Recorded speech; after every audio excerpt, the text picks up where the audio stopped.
And you know that it worked because magic only is undone when the magic user is dead. That's the ultimate indicator in like movies and TV shows and stuff. Oh, yeah.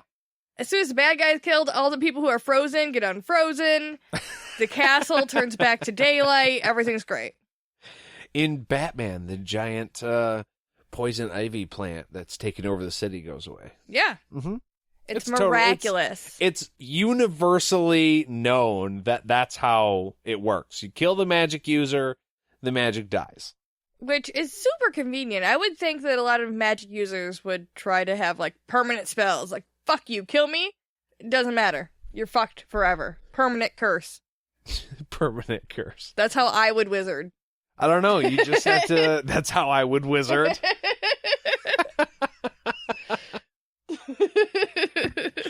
That's gotta be a t-shirt. That's how I wizard, bitches.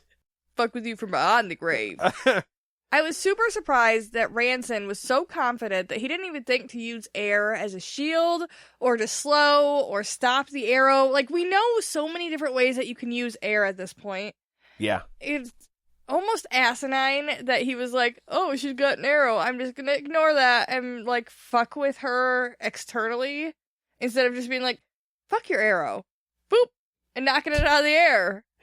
Yeah, we know that the sisters can do this, so we would assume that it would be pretty easy for him to do, too. Yeah. Maybe he was so consumed with his confidence that he really didn't even think it was worth trying to deflect the arrow, because it's never going to... Like, he underestimated her by a fucking lot, and it cost him his life. Yeah, maybe he was just like, I'm too good, that shot's too hard. It happened too quick. You know, I'm sure that there are reasons, but I was also like, it would have been super easy to just be like, waboom. I would have loved to see. She shoots him right in the throat, and he's just like, I wasn't ready. That's not fair. Shit. Do over. Damn it. I didn't think you were an archer. I was joking when I said archer, mother, confessor. What the hell? We didn't agree on weapons. Guys, you cheated.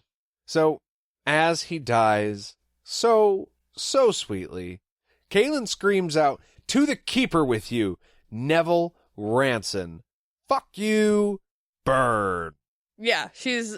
or something like that. She's really feeling the screaming into the void in this chapter. And, I mean, speaking of void, after he dies, there's like this rolling blackout. Creepy. Yeah, which we know happens when a Baneling dies. So Neville was definitely a Baneling, and we've had conversations about this before. We don't know exactly if a Baneling is being controlled by the Keeper or if they are just motivated to serve the Keeper. Because we do know that if they fail the Keeper, that he can, like, kill them at any time, obviously, and then they get to go spend eternity with him. And it's not great. That's what they're avoiding by becoming a Baneling. Yeah.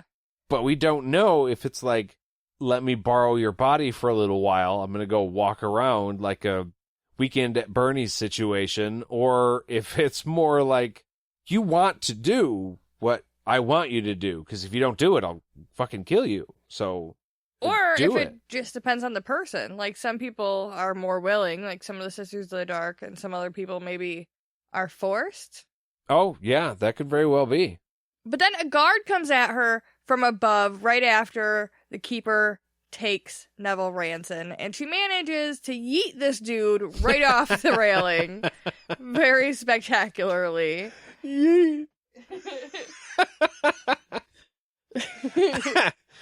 Oh, I hear that word about 20 times a day from my son, and I never expected it to come out of your face.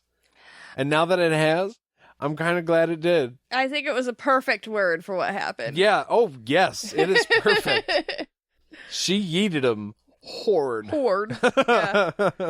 As the man flew through the air, he got his hands on her bone necklace and, like, rips it down with him 3 floors to the marble fucking floor. She watches him hit the ground after 3 floors. I love the way that was written. She's like, and then he falls down 3 floors. Oh, fuck. It's actually... into the marble. Oh, shit. And, like, yeah, he's dead. It's probably less of a splat and more of, like, a really sickening thud. Meat packing sound. Yeah. Yeah, that's probably what it sounds like.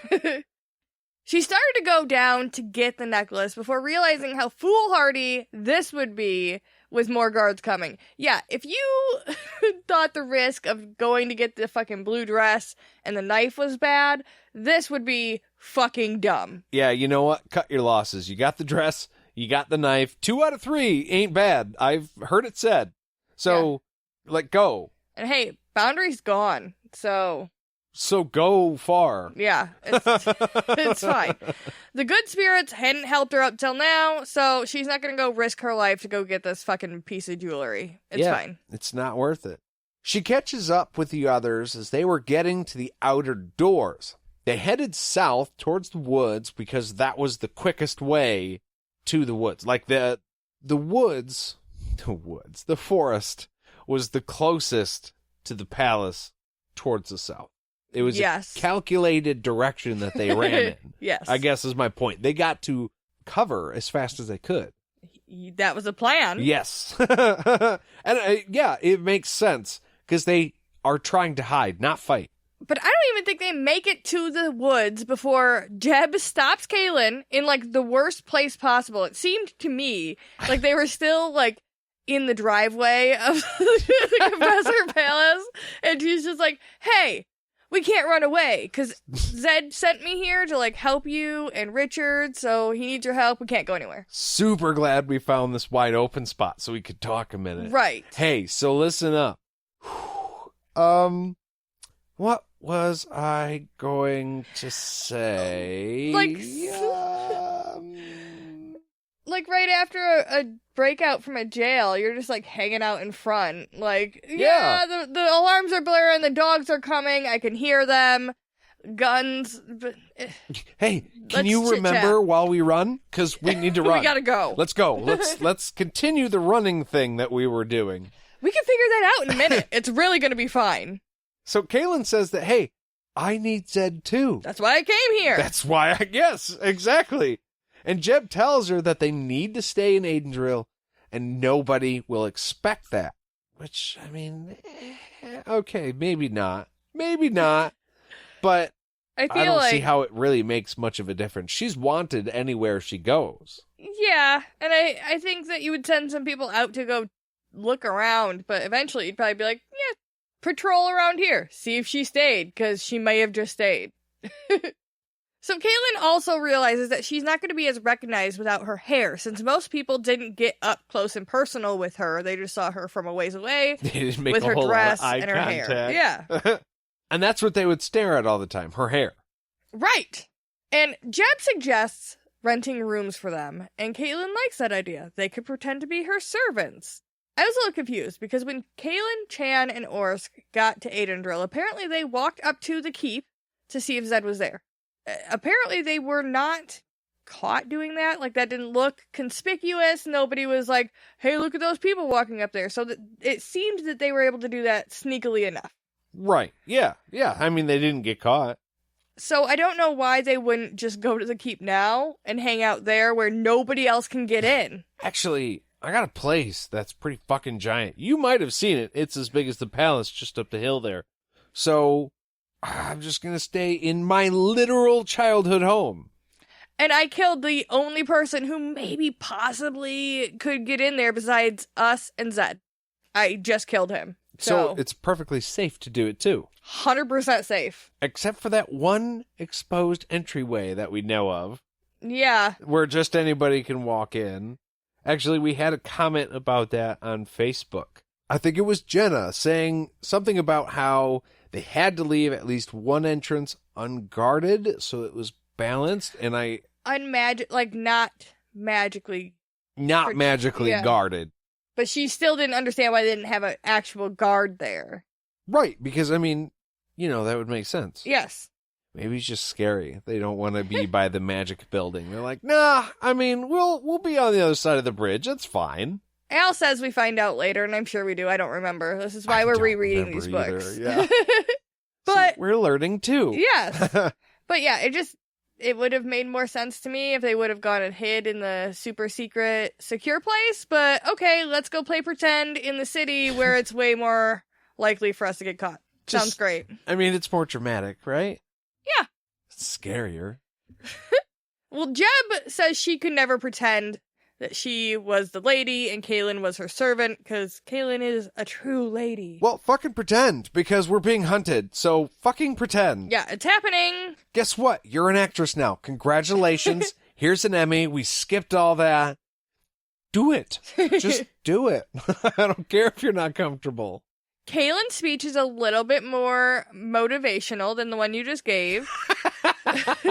She tells her... Listen, now, do it. She tells her we can only be what we are, no more, no less, and her being a servant doesn't make her less, which is very sweet and not exactly do it. But it's all pretend anyways, so it's not like it really has any significance. Like, we pretended to be a thing because we're outlaws.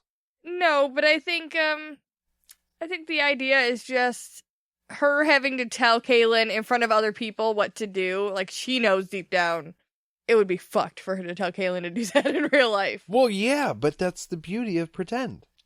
But Kahlan also reminds her that she's no longer the Mother Confessor. She's Kahlan now. So, like, you better stop calling me Mother Confessor because you're going to get us all killed, so you need to knock it the fuck off.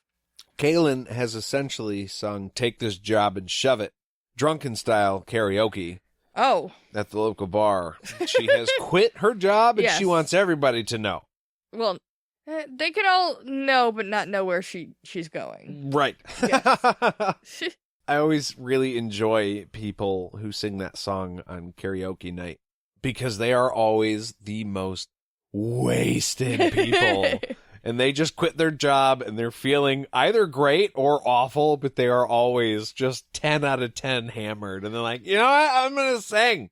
I'm going to do it. Or they haven't quit it yet and they're like drinking up the courage. Oh, they're getting ready. Yeah. Or like the idea just struck them and they're going to call their boss drunk at midnight. Oh, that's what I was just going to say. That's the worst. You don't want to get drunk and be like, you know what I'm going to do? I'm going to quit my job. Mm-hmm.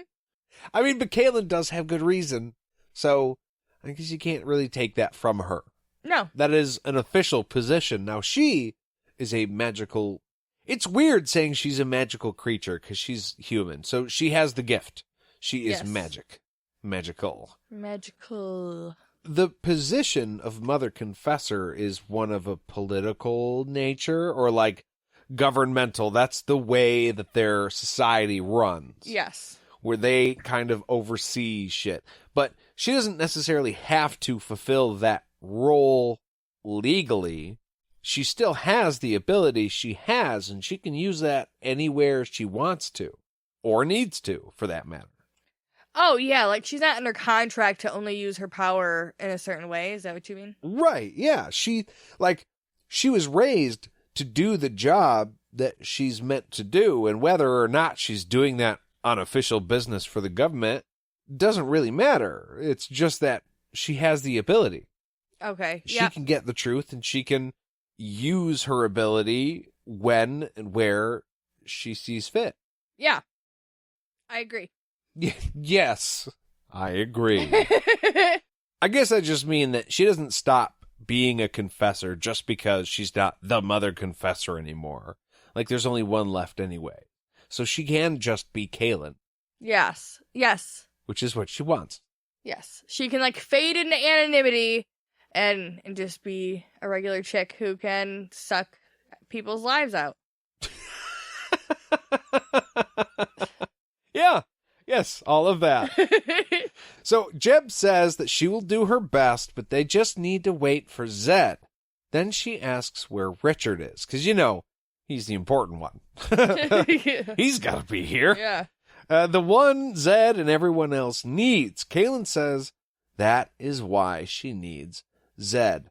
Dun, dun, dun! There's a problem. Jeb has exactly zero idea what's going on. But again, we cut away. That's the end of the chapter. Yeah. I like this one partially because Kahlan gets out and, like, right? Yeah, that's a relief. So that was pretty bad. She's officially 0-4, which is good. But we also see Jeb. Now, before now, Jeb has been a very meek, timid,